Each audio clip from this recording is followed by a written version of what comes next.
नमस्कार दोस्तों, स्वागत है आपका हमारे YouTube channel Tiwari ji educational में। आज की जो हमारी वीडियो है वो होने वाली है वियतनाम वॉर, जो एक बहुत ही इम्पोर्टेंट केस स्टडी है कोल्ड वॉर की। जो भी बीए प्रोग्राम या फिर हिस्ट्री के स्टूडेंट्स हैं जिनको भी issues in 20th century world history लगा है, उसमें बहुत ही इंपॉर्टेंट टॉपिक है वियतनाम वॉर की केस स्टडी, जो हमें कोल्ड वॉर के पर्सपेक्टिव से करनी है। ठीक है, तो आइए वीडियो को स्टार्ट करते हैं। जो वियतनाम युद्ध है उसकी चर्चा हम स्टार्ट करते हैं।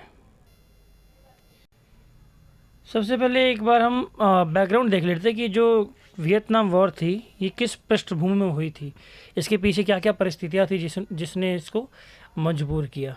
ठीक है, और कई बार तो कोल्ड वॉर पर सवाल भी उठाया जाता है कि इसको कोल्ड वॉर क्यों कहा गया, या फिर जो उसकी परिभाषा है कोल्ड वॉर की कि इसमें कोई युद्ध नहीं हुआ। तो इसके कई बार सवाल उठाए जाते हैं क्यों, क्योंकि देखिए अब वियतनाम का एग्जांपल लो, चाहे आप कोरिया का एग्जांपल लो, यहाँ पे दोनों ही फ्रंट आमने सामने थे। ठीक है, और इन्होंने पूरी तरह से उन दोनों ही देशों को तबाह कर दिया। आप दोनों की हालत देख सकते हैं आज भी। ठीक है, तो चलिए स्टार्ट करते हैं कोल्ड वॉर के पर्सपेक्टिव से इसका अध्ययन। सबसे पहले जो वियतनाम है, यह उपनिवेश का जो ये घटना है वियतनाम युद्ध, ये उपनिवेशवाद का परिणाम है। यानी कि जो कॉलोनाइजेशन तेज़ी से उस समय में चल रहा था, अपने पीक पे था। क्यों? क्योंकि जो भी वेस्टर्न कंट्रीज़ थी वो क्या कर रही थी, जो छोटे छोटे देश थे उनको अपने कब्जे में ले रही थी, उनको गुलाम बना रही थी। ठीक है, उनकी रिसोर्सेज को वहाँ से कैप्चर करती थी, अपने यहाँ पे लेके जाती थी, और जो तैयार माल होता था उन रिसोर्सेज का, जो कच्चे माल को तैयार करके जो उपयोगी वस्तु होती थी उसमें बदल के उन्हीं लोगों को महंगे दामों में बेची जाती थी। ठीक है, चाहे आर्थिक रूप से हो, राजनीतिक रूप से हो, सभी तरह से कॉलोनाइजेशन जो था वो इफ़ेक्टिव रूप से अपना भूमिका अपनी निभा रहा था। अब यही चीज़ हमें देखने को मिली वियतनाम में। वहाँ पे क्या हुआ, 1887 में जो फ्रांस था उसने पूरे वियतनाम पर कब्ज़ा कर लिया। ठीक है, 1858 में ये प्रोसेस स्टार्ट हुआ। सबसे पहले 1858 में जो फ्रांस है वो वियतनाम पहुंचा और उसने कॉलोनाइजेशन की जो प्रक्रिया है वो धीरे धीरे स्टार्ट की। 1887 तक पहुंचते पहुंचते क्या हुआ, जो फ्रांस था उसने पूरे एरिया पर वियतनाम के कब्ज़ा कर लिया। ठीक है, और ये जो एरिया था वियतनाम वाला, इसको क्या कहा, इंडो चाइना। ठीक है, इंडो चाइना रीजन। अब इस इंडो चाइना रीजन में कौन कौन से देश शामिल थे, तो अगर वर्तमान में बात करें तो वियतनाम, लाओस और कंबोडिया जो आप देखते हैं मैप पर, उसमें आपको ये तीनों ही कंट्रीज़ उस समय में किस नाम से कहलाती थी, इंडो चाइना के नाम से। ठीक है, अब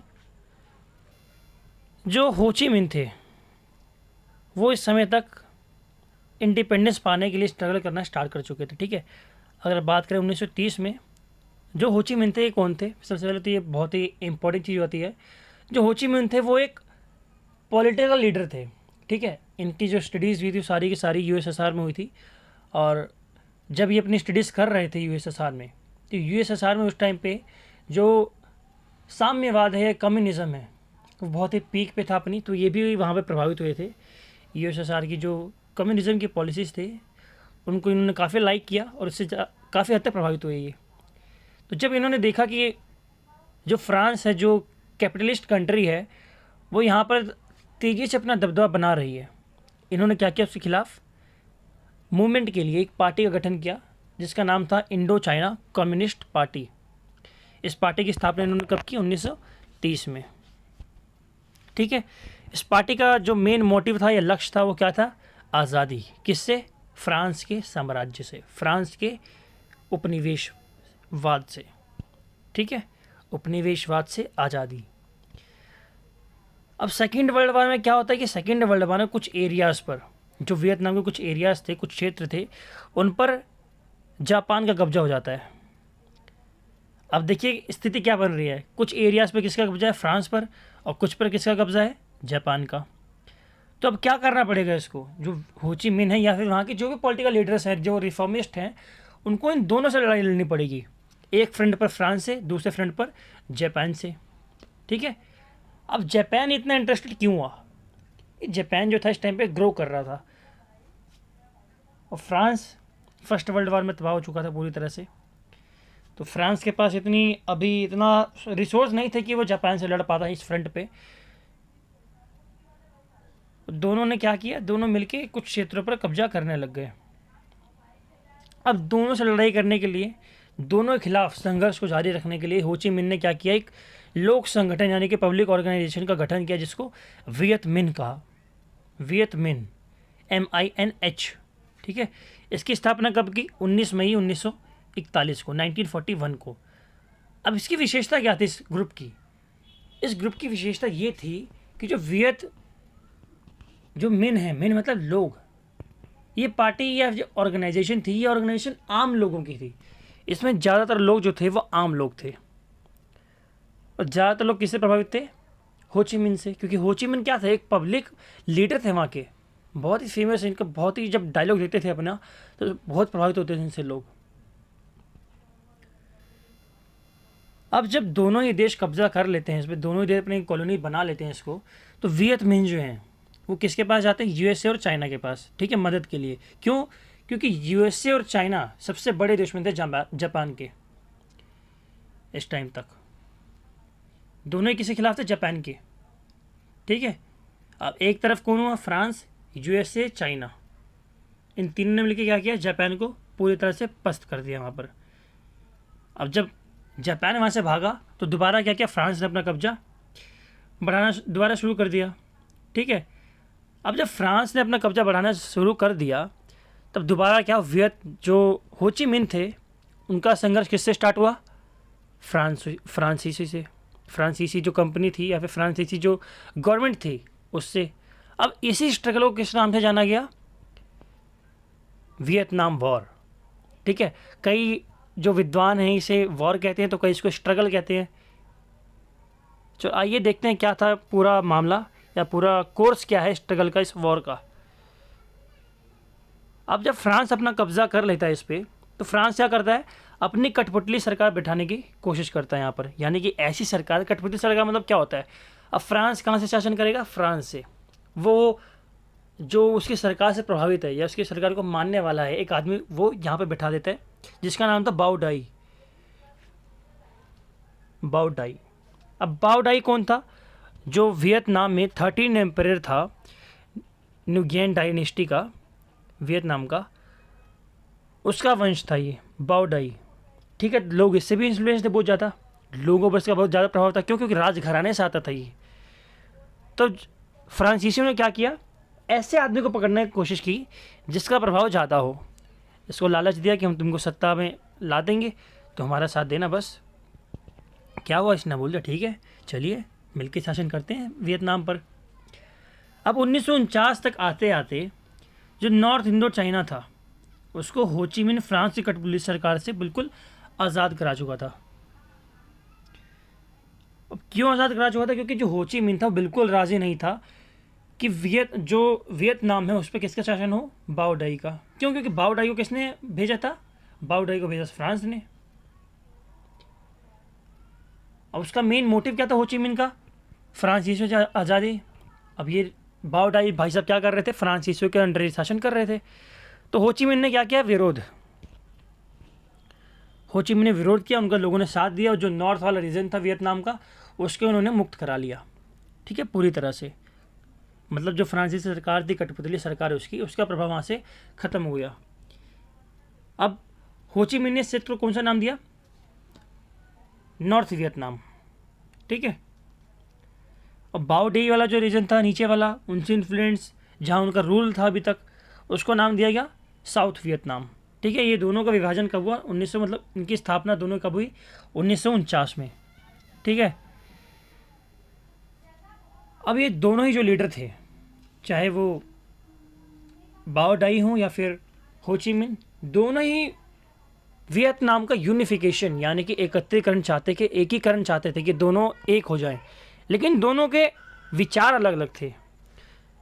अब जो हो ची मिन्ह थे वो चाहते थे कि जब एकीकरण हो तो पूरा वियतनाम कौन से मॉडल पे चले? कम्युनिस्ट मॉडल पर। लेकिन वही जो बाओ डाई थे, बाओ डाई क्या चाहते थे?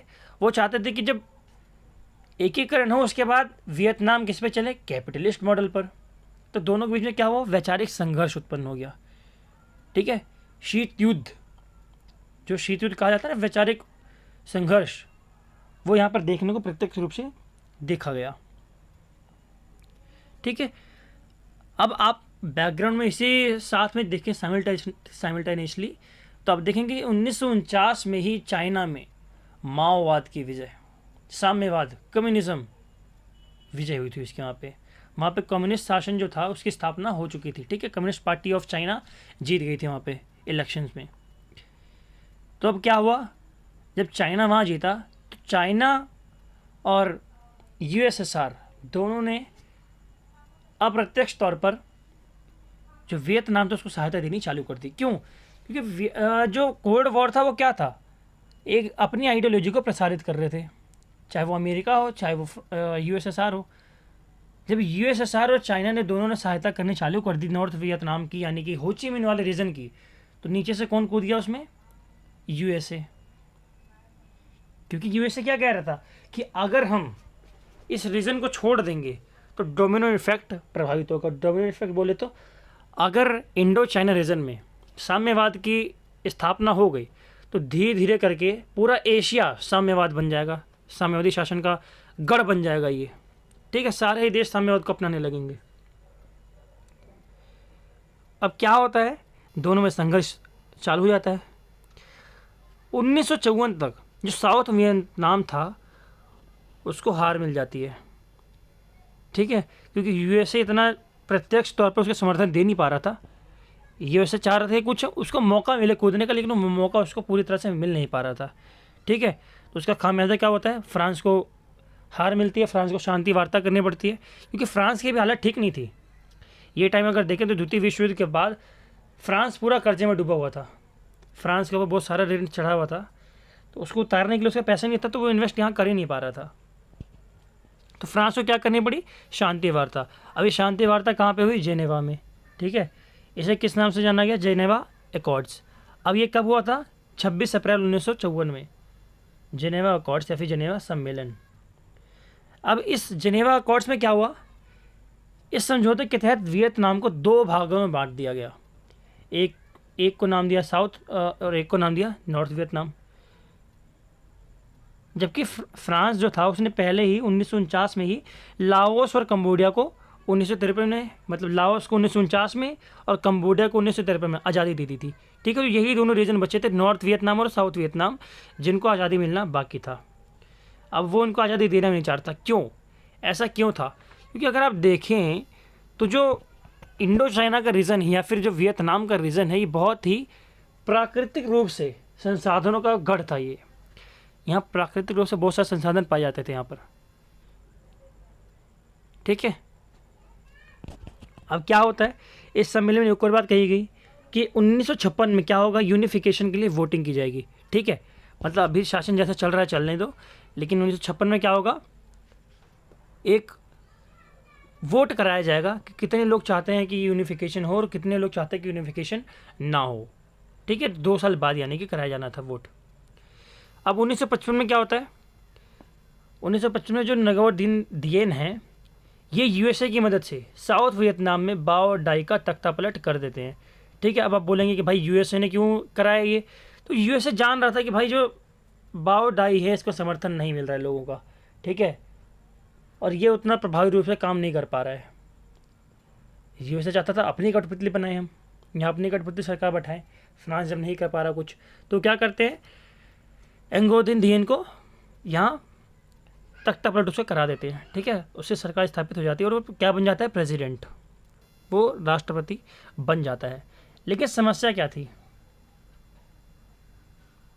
समस्या ये थी कि जो नगो दिन दिएम था ये कैथोलिक था, ठीक है, कैथोलिक चर्च से बिलीव करता था, ये रिलीजन से। जबकि साउथ वियतनाम में ज़्यादातर लोग बुद्धिस्ट थे। अब नॉर्थ वियतनाम में किसका प्रभाव था, हो ची मिन्ह का। साउथ वियतनाम में किसका हो गया, अब एंगो दिन दिएम का, ठीक है। लेकिन समस्या क्या हुआ कि ये कैथोलिक का था और जो वहाँ की पॉपुलेशन थी वो बौद्धिस्ट थी। अब इसलिए उसने क्या किया, उन लोगों को निशाना बनाना शुरू कर दिया जो वियतनाम के सपोर्टर्स थे। अब वियतनाम के सपोर्टर ज़्यादातर कौन थे, बौद्ध, ठीक है। लगभग 1 लाख लोगों को अरेस्ट किया इसने, कईयों को टॉर्चर किया, जिस कारण जो बुद्धिस्ट लोग थे उन्होंने विरोध करना चालू कर दिया। अब जब विरोध करना चालू तो उसने क्या किया, बुद्धिस्ट मॉन्क्स को, साधुओं को, बुद्धिस्ट साधुओं को पकड़ पकड़ के मारना चालू कर दिया, अब इस प्रताड़ना से बचने के लिए, इस प्रताड़ना का विरोध करने के लिए बुद्धिस्ट मॉन्क्स ने क्या किया, अपने आप को सामूहिक रूप से जलाने का काम चालू कर दिया। आप अगर यूट्यूब पे देखेंगे तो वीडियो पाएंगे आप कि बुद्धिस्ट जो एक मॉन्क है वो सड़क पे बीचों बीच अपने आप को समाधि ले रहे हैं, जला ले रहे हैं अपने आप को। ये क्या था? ये विरोध प्रदर्शन था। अब एन्गोदिन दियन की तानाशाही देखिए, उसने क्या किया, 1956 के जो यूनिफिकेशन के इलेक्शंस होने वाले थे, उसने उसको भी क्या कराया, रद्द करा दिया कि कोई इलेक्शन, कोई चुनाव नहीं होंगे। मतलब ये क्या हो रहा, धीरे धीरे एक तानाशाही सरकार की स्थापना करने का प्रयत्न किया जा रहा था। अब मिन ने क्या किया, यूएसएसआर और चाइना की सहायता से खुफिया मार्ग द्वारा, खुफिया मार्ग जिसको आप कहा जाता है होचिमिन ट्रेल्स, होचिमिन ट्रेल द्वारा क्या किया गया, हथियारों की सप्लाई की गई। कहाँ पे? साउथ वियतनाम में जो भी वियत मिन के सपोर्टर्स थे, जो इसका ऑर्गेनाइजेशन था, एक पब्लिक ऑर्गेनाइजेशन, उसके जितने सपोर्टर्स थे उनको क्या किया गया, हथियारों की खपत वहाँ तक पहुँचाई गई। क्यों? ताकि वो लोग क्या कर सके, इस सरकार के खिलाफ लड़ सके, अपना विरोध प्रदर्शन चालू कर सके।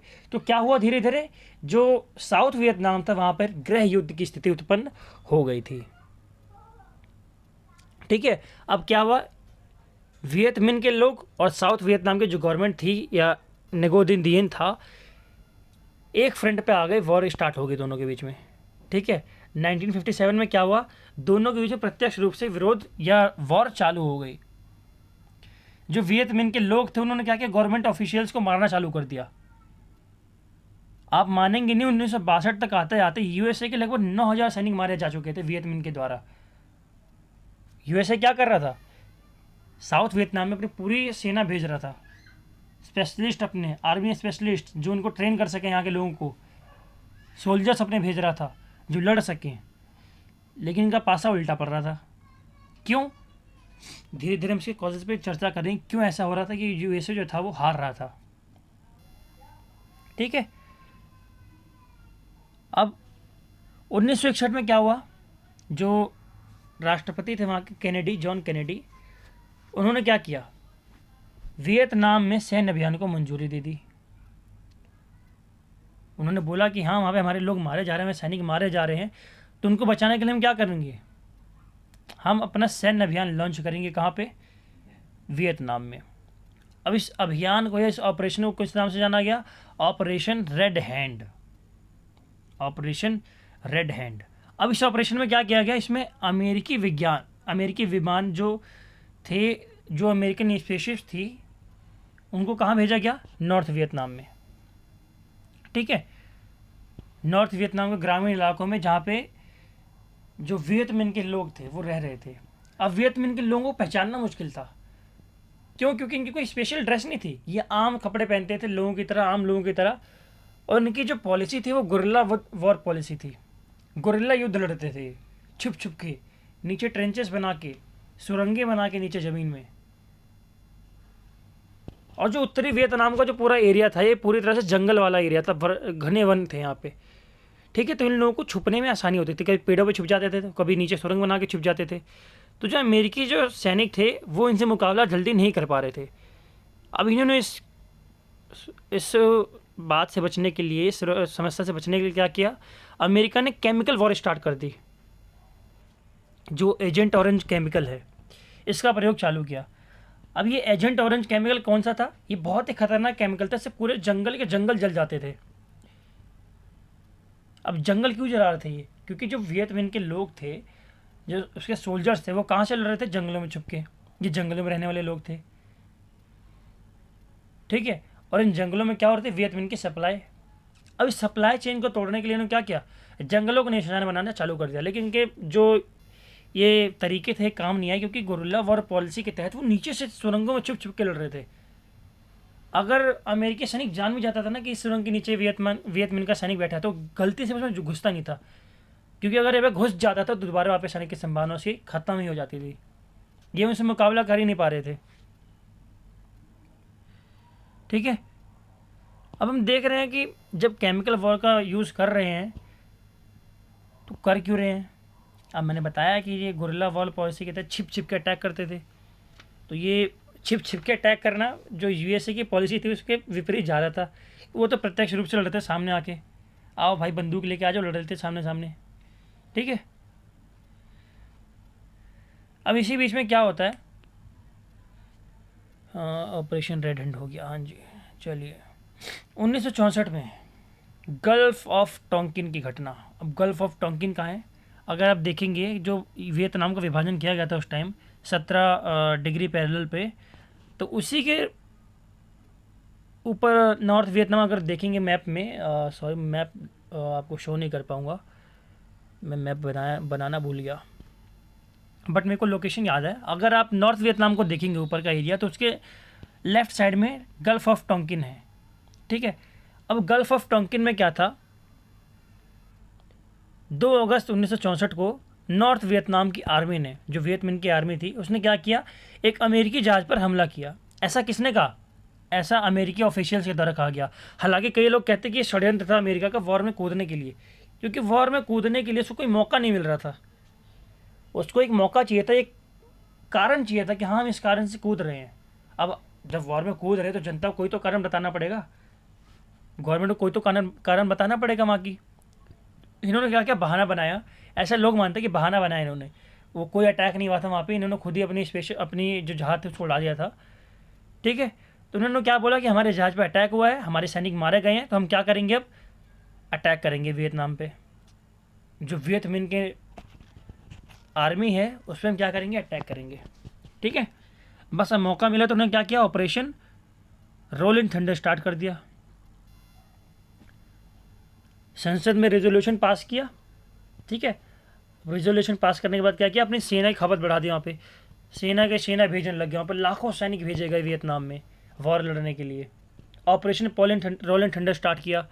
अब ऑपरेशन रोलिंग थंडर क्या था, इस ऑपरेशन के तहत जो नॉर्थ वियतनाम था उसमें कॉन्टीन्यूस बॉम्बिंग की जा रही थी, कॉन्टीन्यूस बॉम्बिंग, लगातार बम बरसाए जा रहे थे, हर मिनट पे एक बम, हर मिनट पे एक बम। और जुलाई तक 50,000 सैनिक और नॉर्थ वियतनाम में उतारे गए इस ऑपरेशन के तहत। आप मानेंगे नहीं, हर महीने जो अमेरिका था ये 35,000 सैनिक हर महीने भेज रहा था वियतनाम में वॉर लड़ने के लिए, ठीक है। यूएसए सारी हदें पार कर केमिकल वॉर शुरू कर देता है। जो ऑपरेशन रोलिंग थंडर था इसमें क्या हुआ, इसने केमिकल वॉर स्टार्ट कर दी। अब कौन से केमिकल, NEPALM, नेपाम केमिकल जो बहुत ही घातक केमिकल था। इसके साथ साथ जो एजेंट ऑरेंज जो पिछली वॉर में भी यूज़ किया जा रहा था। तो इन दोनों ही केमिकल्स ने क्या किया, ये लोग क्या करते, जहाज़ों के माध्यम से ऊपर से आते, जंगलों के ऊपर से केमिकल छिड़क के चले जाते। अब ये जो केमिकल थे ये क्या करते, जंगल के जंगल जला देते थे, ठीक है। और जब जंगल जल रहे थे उसमें रहने वाले लोग, पशु पक्षी, पेड़ पौधे सब क्या हो रहे थे, मर जा रहे थे। इनका मेन मोटिव क्या था कि जो जंगल में छुपे हुए वियतमिन के जो लड़ाकू हैं उनको क्या किया जाए, मार दिया जाए, ठीक है। अब युद्ध का जो टर्निंग पॉइंट है वो कहाँ आता है, युद्ध का टर्निंग पॉइंट 1968 में आता है, जनवरी 1968। क्या होता है, टेट ऑफेंसिव। टेट ऑफेंसिव क्या है, टेट ऑफेंसिव की घटना में नॉर्थ वियतनाम जो था उसने एक ही रात में जो साउथ वियतनाम था उससे कई इलाकों पर अटैक किया और लगातार अटैक किया। इसने रातों रात अपने सैनिक वहाँ भेजे और जो वहाँ के जो वियतमिन के नेता थे या जो लीडर्स थे या जो लड़ाकू थे उनको क्या किया, ऑफिशियल ऑर्डर दिया कि त्राही त्राही में मचा दो, जो दिखे उसको मार दो, यूएस ऑफिशियल जो दिखे उसको मारो, ठीक है। अब ये लोग साइगोन पहुंच गए। साइगोन क्या थी, साउथ वियतनाम की कैपिटल थी। साइगोन में क्या था, अमेरिकी दूतावास। अब उस दूतावास पर इन लोगों ने आक्रमण कर दिया और कई यूएस सैनिकों को मौत के घाट उतार दिया। अब ऐसे ही ऑपरेशन धीरे धीरे कई बार चलाए गए। इस ऑपरेशन में अप्रॉक्सीमेट 1550 यूएस सोल्जर्स जो थे वो एक ही रात में मारे गए, जिसने यूएस में हो रहे विद्रोह को तेज कर दिया। अब क्या हुआ, जब इतने भारी मात्रा में सैनिक मारे जा रहे थे, कोई विजय हाथ नहीं लग रही थी, तो यूएसए में क्या हुआ, विद्रोह चालू हो गया। यूएसए के जो लोग थे उन्होंने क्या किया, सरकार के खिलाफ विद्रोह चालू कर दिया। औरतें बच्चे सड़क पर उतर आए, युवा सड़क पर उतर आए। क्यों युवाओं के सड़क पर उतरने का कारण ये था कि यूएसए में उस टाइम लॉ था, एक कानून था कि जो भी युवा हैं जीवन में एक बार तो उनको सेवा देनी पड़ेगी। किस में? आर्मी में। ठीक है। अब जब वियतनाम वॉर चल रही थी क्या हो रहा था, सेना की खपत हर रोज़ बढ़ाई जा रही थी। तब युवाओं को डर हुआ कि कहीं हमें भी ना भेज दिया जाए और हम भी ना मारे जाएं यहाँ पर। तो युवाओं ने क्या किया, यूएसए छोड़ के भागने लग गए युवा। कई युवा जो थे इस टाइम वो यूएसए छोड़ के भागने लग गए थे बाहर। अब इसी बीच क्या हुआ, अमेरिकी सैनिक जो थे वो समझ चुके थे कि भाई हम यहाँ पर मुकाबला इनका नहीं कर पा रहे हैं। उनका डिसिप्लिन जो था वो टूट गया था बिल्कुल, वो डर गए थे। आप मानेंगे नहीं कि वो लोग अपने ही जो उपकरण थे, जो मशीनें थी, जो टैंक्स थे, उनको तोड़ने लग गए थे। क्यों? ताकि सरकार को बताया कि देखो भाई हमारे टैंक सुरक्षित नहीं है, टूट गए हैं, हमारे पास कुछ सामान नहीं है, हम लड़ नहीं पाएंगे। लेकिन सरकार बड़ी ढीठ थी, मान ही नहीं रही थी वो भी। अब जब चुनाव हुए, यूएस प्रेसिडेंट बदले गए, जो यूएस के नए प्रेसिडेंट बने निक्सन थे, उन्होंने एक पॉलिसी अपनाई, वियतनामाइजेशन। ठीक है। ये पॉलिसी बहुत ही मतलब कॉम्प्लिकेटिव थी। ठीक है। अब इस पॉलिसी का मेन मोटिव क्या था? इस पॉलिसी का मोटिव था अमेरिकी सैनिकों को घर वापस बुलाना। क्यों? क्योंकि सेना वहाँ पे ढंग से काम कर नहीं पा रही थी, सेना डरी पड़ी थी, सेना के बस की नहीं थी। सच बताएं तो गुरिल्ला वॉर पॉलिसी है उससे खिलाफ लोग लड़ ही नहीं पा रहे थे। इनको पता ही नहीं था कैसे लड़ना है। अब ये लोग कौन से ऊपर से अटैक करने वाले, नीचे से जंगलों में जाकर बंदूकें मारने वाले। और वियतनाम के लोग क्या कर रहे थे, नीचे से छुप छुप के पकड़ के टांग खींच के नीचे पेड़ देते थे इनको अच्छे से। ये लोग क्या कर रहे थे, उनका मुकाबला कर ही नहीं पा रहे थे। ठीक है। तो जो वियतनामाइजेशन था, इसी के तहत 1972 तक आते आते वियतनाम में यूएस सोल्जर्स की संख्या 6900 रह गई थी। आप मानेंगे नहीं, जो सैनिक 5 लाख से भी ज़्यादा अमेरिका ने भेजे थे अपने वहाँ पे, वो घटकर 6900 हो गए थे। कैसे? कई लोग मारे गए, तो कई लोग घर आना ही नहीं चाह रहे थे। वो चाह ही नहीं रहे थे कि हम वापस यूएसए जाएं। क्यों? क्योंकि वहाँ की पॉलिसी ऐसी थी। वो कह रहे कि यूएसए जाएंगे फिर हमें किसी न किसी मिशन में भेज दिया जाएगा फालतू के, हमारा जिससे लेना ही देना ही नहीं है। अब इस मिशन से क्या लेना देना था उनकी? कोई प्रत्यक्ष दुश्मनी तो थी नहीं वियतनाम से। लेकिन क्या किया, सिर्फ कम्युनिज्म को रोकने के लिए सेना अपनी लगा दी गई। अब इतनी भारी मात्रा में सेना मारी गई। कई लोगों ने क्या किया, यूएसए के जो सैनिक थे कई लोग वो पलायन कर गए, अन्य देशों में चले गए, अन्य देशों में कमाने लग गए। ठीक है। अब जब ये सिचुएशन होने लगी तो मजबूरन अमेरिका को क्या करना पड़ा, 1973 में उसने पेरिस एग्रीमेंट जो था, पीस एग्रीमेंट, वो कर लिया। उसने बोला कि हाँ भाई हम एग्रीमेंट करने को तैयार हैं, हमें शांति वार्ता मंजूर है। ठीक है। अभी जो एग्रीमेंट हुआ, पेरिस एग्रीमेंट, इसमें क्या हुआ, युद्ध विराम की घोषणा कर दी गई कि अब युद्ध कोई भी आगे नहीं किया जाएगा। दोनों भागों को यूनाइट कर दिया गया। सोवियत वियतनाम, जो साउथ वियतनाम था और नॉर्थ वियतनाम था, दोनों को मिला दिया गया और इन दोनों को मिला के एक नाम रखा गया, सोशलिस्ट रिपब्लिक ऑफ वियतनाम। आजकल भी अगर आप इसका नाम देखें तो इसका नाम वियतनाम नहीं है, पूरा नाम है इसका सोशलिस्ट रिपब्लिक ऑफ वियतनाम। ठीक है। और इसकी राजधानी किसको बनाया? इसकी राजधानी तो जी पहले साइगोन थी, अब साइगोन से हटाकर उसका नाम बदल दिया गया साइगोन का, उसका क्या नाम किया गया, हो ची मिन। ठीक है। तो आप देखेंगे वियतनाम की राजधानी क्या है, हो ची मिन। ठीक है। अब एक बहुत ही इंपॉर्टेंट क्वेश्चन आता है इस यूनिट से या फिर इस चैप्टर से, वो आता है वियतनाम का जो वॉर थी, वियतनाम का जो युद्ध था, उसका क्या इम्पैक्ट पड़ा। सबसे पहला प्रभाव क्या हुआ कि जो कम्युनिज्म था उसकी जीत हुई। कहाँ पर? वियतनाम में। वियतनाम में कौन सी पार्टी जीती? कम्युनिस्ट। क्योंकि जो हो ची मिन थे, इनकी कौन सी पार्टी थी? इनकी पार्टी का नाम अगर आपको याद हो, स्टार्टिंग में मैंने बताया, कौन सी पार्टी थी इनकी? किसी को याद है तो कमेंट बॉक्स में बताइए आप, बाकी मैं आपको बताता हूँ। आई होप आप लोगों को याद होगा भाई। Socialist party of, communist party of Vietnam. ठीक है। जो पार्टी थी, कौन सी पार्टी थी? कम्युनिस्ट। और जीता कौन? हो ची मिन। जब हो ची मिन जीत गए तो क्या हुआ, विश्व भर में जो एक धारणा बनी हुई थी कि हाँ भाई जो पूंजीवाद है सबसे प्रबल है, सबसे तेज है, सबसे ताकतवर है, इस धारणा का क्या हुआ, अंत हो गया। क्यों? क्योंकि जीता कौन? कम्युनिज्म। ठीक है। इस युद्ध में कई आम आदमी और सैनिक भी मारे गए। जो केमिकल वॉर हो रहा था, जो फ्रंट पे वॉर हो रहे थे, वो उससे क्या हुआ, कई लोग मारे गए। कई लोग क्या, बहुत ज़्यादा लोग मारे गए। 58,000 यूएस सोल्जर्स मारे गए थे, बताइए, 58,000 से भी ज़्यादा। अब इतने सैनिक तो उनके वर्ल्ड वॉर 2 में नहीं मरे थे जितने इसमें मर गए। तो आप समझ सकते हैं कि कितने भारी मात्रा में यूएसए को हानि हुई थी। सोवियत वियतनाम में कितने लोग मारे गए, 20 लाख से भी ज़्यादा आम आदमी। नॉर्थ वियतनाम में 11 लाख से भी ज़्यादा सैनिक और आम आदमी मारे गए थे। सोचिए, इतने भारी मात्रा में क्षति हुई थी वहाँ पर। ये दोनों ही जो देश बना, जो नया वियतनाम, बहुत सालों पीछे अपने आप ही चला गया। ये क्यों? क्योंकि जनसंख्या अचानक से कम हो गई। जो डेमोग्राफी है उस पर बहुत खतरनाक इम्पैक्ट पड़ा। जो लैंगिक असमानता थी, क्यों? क्योंकि युद्ध में सबसे ज़्यादा कौन लड़ता था, आदमी। अब आदमियों की संख्या में क्या हुआ, बहुत तेज़ी से गिरावट देखी गई। जो लैंगिक अनुपात था, लैंगिक अनुपात में डिसबैलेंस हो गया, ठीक है, असंतुलन हो गया। अगला प्रभाव क्या पड़ा इसका, 1 करोड़ से ज़्यादा लोग प्रवास कर गए, क्योंकि युद्ध कोई नहीं चाहता। युद्ध से बचने के लिए क्या हुआ, वियतनाम से लोगों को पलायन करना पड़ा। कई सारे लोग कहाँ चले गए, बाहर की कंट्रीज़ में।